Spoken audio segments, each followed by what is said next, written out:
Hey guys, BlazeThrough Gaming here and welcome back to another Destiny 2 video. In this video we're going to talk about Bungie's Bounty Q&A livestream, Iron Banner 6v6 which has been currently postponed, and the upcoming DLC along with some Season 3 news. Okay, let's get into this. Last week Bungie hosted a livestream hosted by Deej and was joined by the Sandbox design lead Josh Hemrick and senior Crucible designer Kevin Jens. They sat around and answered questions sourced directly from the community. I have picked out some of the questions that were asked and answered in the Bungie livestream, so let's get stuck into this. The first question I've picked out is this one. So the question was, in regards to time to kill, it's a pretty popular option within the community that the TTK should be discussed. Do you have any plans on looking into this issue further? This sandbox update was called the Go Fast update. Will the next one be called Kill Fast?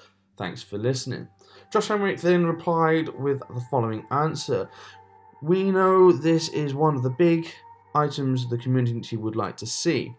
We're already coming at it from a few different angles. With update 1.1.4, we wanted Guardians to feel more powerful and to get more chances to showcase that power.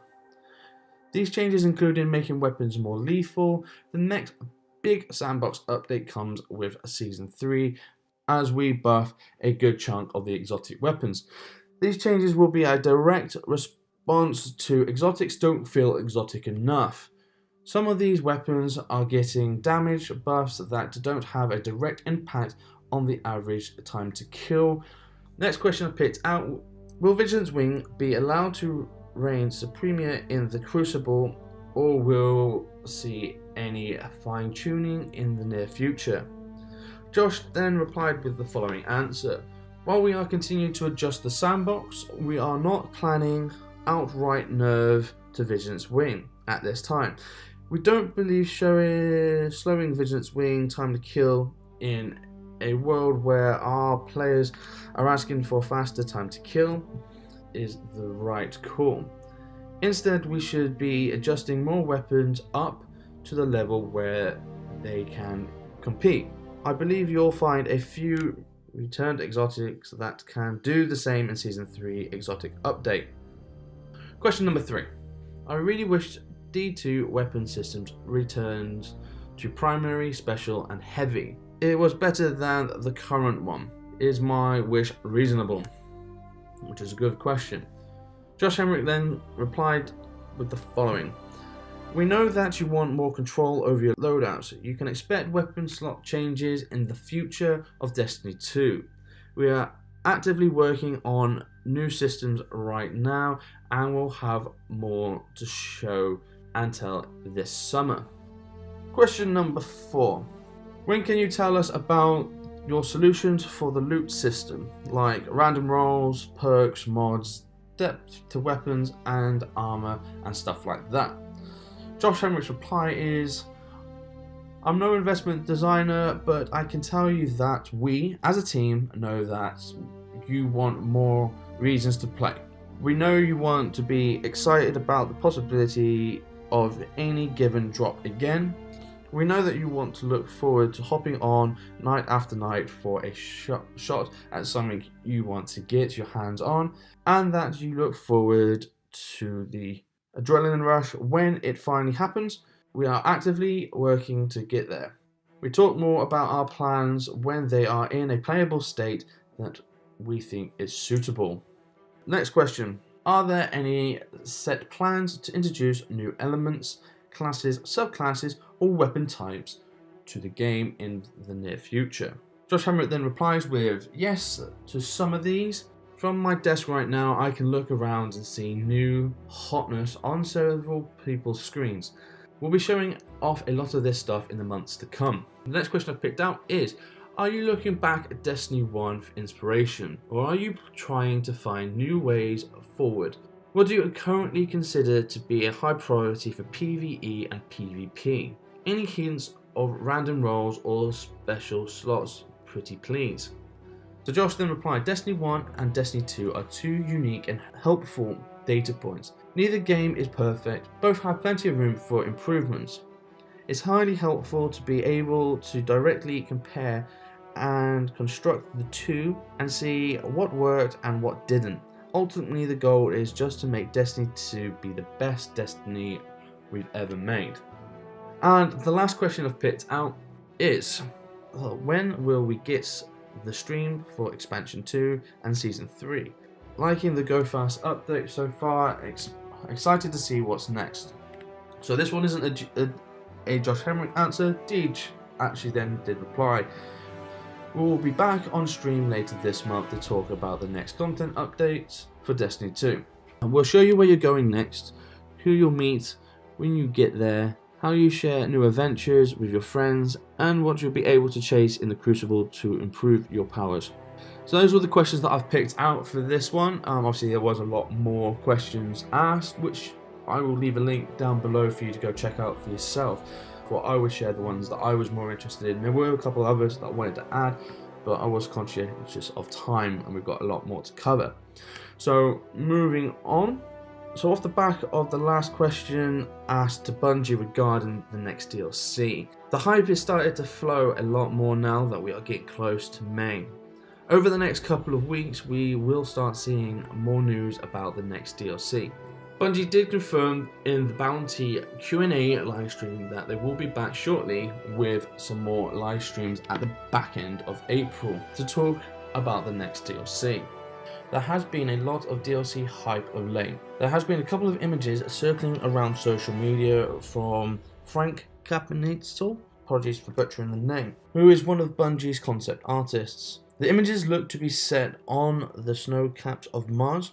The tower in the images look to be the same towers we see in the DLC artwork we've seen currently. Some people believe that the tower in the concept art is the facility the Exos were created in, and that Rasputin himself is also an Exo. Could this be where we finally meet Rasputin?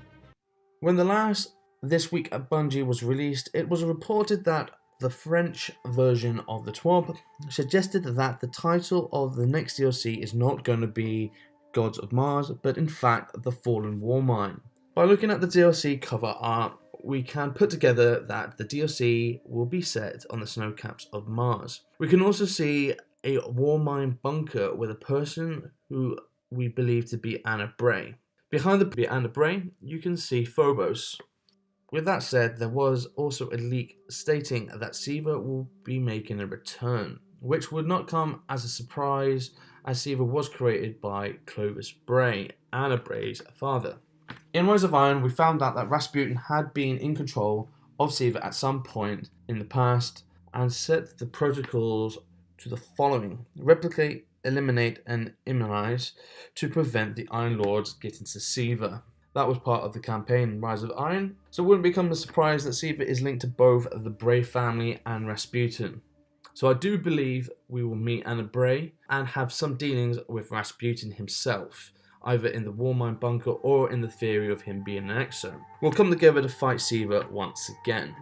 But I do say that is kind of my belief from what I'm reading and what kind of the history that I know of it myself. With all that said, it is all just speculation for the time being, as we have not had any form of official confirmation from Bungie. Moving over to Iron Banner. 6v6 Iron Banner is postponed from the next reset, and this was what Cosmo had to say regarding Iron Banner. Due to a late breaking that's been discovered through internal playtesting, we found that all players in 6v6 matches are returned to orbit with errors when reaching certain scores and hitting a certain time. We're working on a fix for this issue, but will not be able to release this by April 10th. Rumble will be replacing Iron Banner on April 10th as the featured type in the weekly Crucible playlist. This time round, Rumble will now be 6-player free-for-all with an additional spawn fix on resets. Last time we had Rumble, it was 8 players free-for-all, and now they have fine-tuned it down to 6 players free-for-all. So that's what you can expect from the Crucible on the reset on April 10th, which should be later today if I can get this video out in time. Bungie have said that Iron Banner will return shortly as soon as they have fixed the issue. I know that Iron Banner 6v6 was a big selling point for update 1.1.4, as I was also waiting for Iron Banner so I could get stuck back into Destiny 2, as I have not been actually actively playing Destiny in the last couple of weeks. Season 3s are right around the corner. There's not much known about Season 3 as of yet. We are still waiting for the Bungie live stream reveals to get a bit more information. But what we do know of what's due to come is the following, which we've already seen in the roadmaps for March. So what we can expect to see in May so far is the Eater of Worlds Prestige mode, Crucible ranking, private matches, a vault space increase, multiple emote wheel, exotic masterworks, a vendor progression, a faction, a rally improvements, exotic weapons, and armor sandbox changes, and with a possibility with heroic strike modifiers coming at some point. As we've noticed, the heroic strike modifiers was the one in yellow, so obviously that's something that they can't put a set time on. They hope to get it out at the next possible update, but could be pushed along. Going back to one of the questions asked in the Bounty Q&A livestream regarding weapons returning to primary, special and heavy, Josh did confirm that we can expect weapon slot changes in D2 in the future. Josh also stated that they are currently working on a new system, so we could expect to see snipers returning to their rightful place in the weapon slots. This could also mean that machine guns may make its triumphant return to game. I was more of a machine gun man myself over the rocket launcher, but I would like to see them back. I don't know why they took it out in the first place. Bungie also wanted to outline changes to random rolls and more. Deej also stated that Bungie would update the development roadmap to include the summer of this year, and it is possible that some of these items would be outlined for later releases. So we should see the updated roadmap shortly, which will take us all the way up to hopefully fall of this year, when we are anticipating to see the next big Taken King, or as people are saying, the Taken Queen release that hopefully will make these changes. So the fact that they're talking about these random rolls and a lot more, as well as obviously the weapons going back to primary, special and heavy, that's all very good stuff. It is stuff that has been going around quite a lot. I know that's been asked in my live streams when I've been playing the game. Anyway guys, taking up enough of your time. If you've enjoyed this one, obviously check out some of the other videos that are up on screen right now, and also love to see you guys come back for future videos. I am working on a big project at the moment, which I hope to release before the DLC 2 comes out. Don't want to go into too much details just yet, but it is something that I have been working on, the reason why I haven't been online of late.